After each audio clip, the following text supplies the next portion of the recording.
What's going on, YouTube? This is CEJAMAN back with another figure review, and we're going to be taking a look at some Mortal Kombat figures in the, well, not every day for the next couple weeks, but you'll see me throw in a few Mortal Kombat figures here and there in the next couple weeks. Today we're going to kick it off with the Jazzwire, or Jazzwares, however you want to say it. This is the 20th anniversary of Mortal Kombat. We're going to be taking a look at Baraka.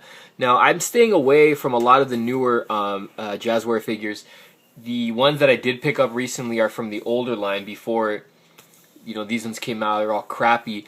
The only review I did on another Mortal Kombat figure was on the exclusive Raiden that glue in the dark, and I did that one back, like, I think it was my first year on YouTube, or first few months on YouTube, and that figure was crappy. I did end up picking up the Scorpion and the Sub-Zero after that, and then I did a review on the Jackson Reptile 2-pack, and I didn't like any of them, to be honest with you. I mean, I thought the Raiden one was cool because of the glow in the dark, and I love, you know, figures that glow in the dark.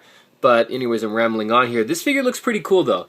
I'll give him the benefit of the doubt. You know, I'm gonna take him out of the package and we'll see how the figure is. Now it's got the 20th anniversary logo here on the back. You can see the logo of the dragon right here. We got Mortal Kombat. There's Baraka, Jazzwares. Now I love Mortal Kombat, and Baraka was a great character to play. When did he first appear? I think, yeah, he appeared in Mortal Kombat 2. I totally love Mortal Kombat. I stopped playing, though. I haven't played any of the games recently because I'm not really a gamer. I think the last thing I ever played was Mortal Kombat Trilogy. I think that might have been the last thing I ever played, so that was years ago. So the packaging, that's pretty much, you know, standard. We got, you know, the next other figures, Nightwolf, Liu Kang. Baraka's right here. It says, Baraka, the fiercest of the Tarkatans, vicious nomadic mutants from the wastes of Outworld.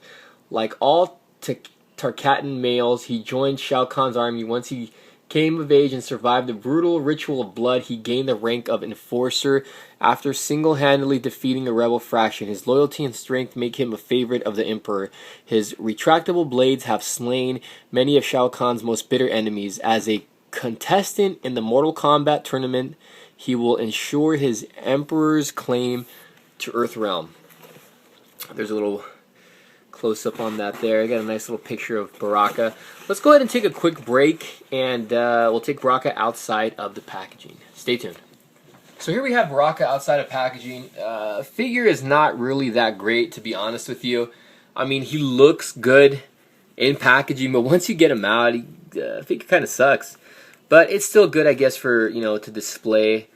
We'll get a little close-up here on his outfit.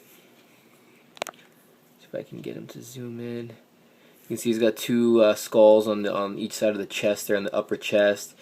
They did somewhat of a good job on the shading of the skin. He's got some nice muscle definition.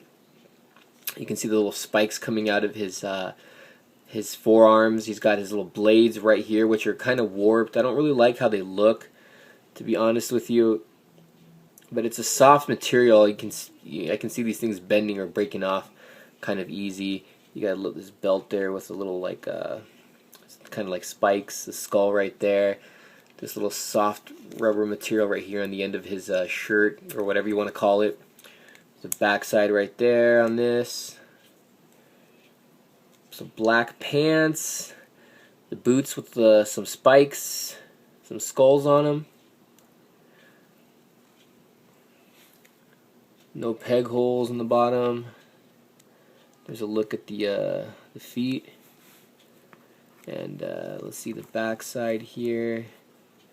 No paint problems. I don't have any paint problems with this figure at all. I do have a little bit of a problem getting the figure to stand, though. Here's a close-up on the head sculpt. I don't really care for the head sculpt too much, to be honest. They could have used a little more detail in the mouth. And he kind of looks like he's sleepy. If you look at his eyes, he looks like he's a little sleepy, or I don't know. I mean, it's okay, but they should have put a little more detail inside the mouth. I don't really like how that looks too much. Kind of looks like a vampire. But yeah, it's okay. It's not a bad figure, but I mean, it's okay. If you're a Baraka fan, I do recommend you pick it up, but it's not really, you know, like a must-have figure. He's pretty decent. Let's go over his articulation really quick here. Again, my figure, I don't know if all of them are like this, but he has a little bit of trouble standing there. I got him to stand. You might have to move the legs around a little bit to get him to stand. He's a little loose too in the joints and the legs. Let's see, articulation-wise, the head does go. No, it doesn't really go up and down. It can go side to side. Arms go in and out. Ugh, forward and back. It's got a bend at the bicep. Rotation in the forearm. The wrist can go in and out. Also rotate it. You got to be careful though because the blade or the sword or whatever you want to call it is kind of in the way of the articulation in the hand. He does have an ab crunch.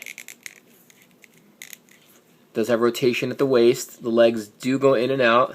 It's like this soft material here. Feels like this lower leg can break off easy. They go forward and back. He's got a bend at the knee. It also rotates.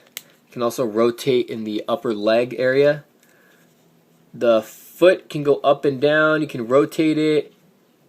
That's about it. So that's pretty much the articulation on this guy. But he's not a bad figure, but he's not like a great figure. Man, these legs are loose though. I don't know. I got a lot of problem with this, with the legs here being really loose. I mean, he's not a bad figure, but he's not, like I said, he's not like a great figure either. And I've seen some pretty bad ones that Jazzware has released recently, but this isn't so bad. It's probably one of the better ones that I own, and I only own a few of them, of the recent Jazzware Mortal Kombat figures, and there's no paint problems, so that's pretty good. I think the paint's done well. If the head sculpt would have been a little better, and maybe a little more detail or something a little different on the swords, I don't know, it just doesn't seem right to me. I think the figure could have been a solid figure, but other than that, if I had to rate this figure, I'd probably give him I don't know, a 5 or something. Not too bad, not too bad. But there you have it, guys. This is CEJAMAN. Today we were taking a look at the Jazzware's Mortal Kombat. We were looking at Baraka.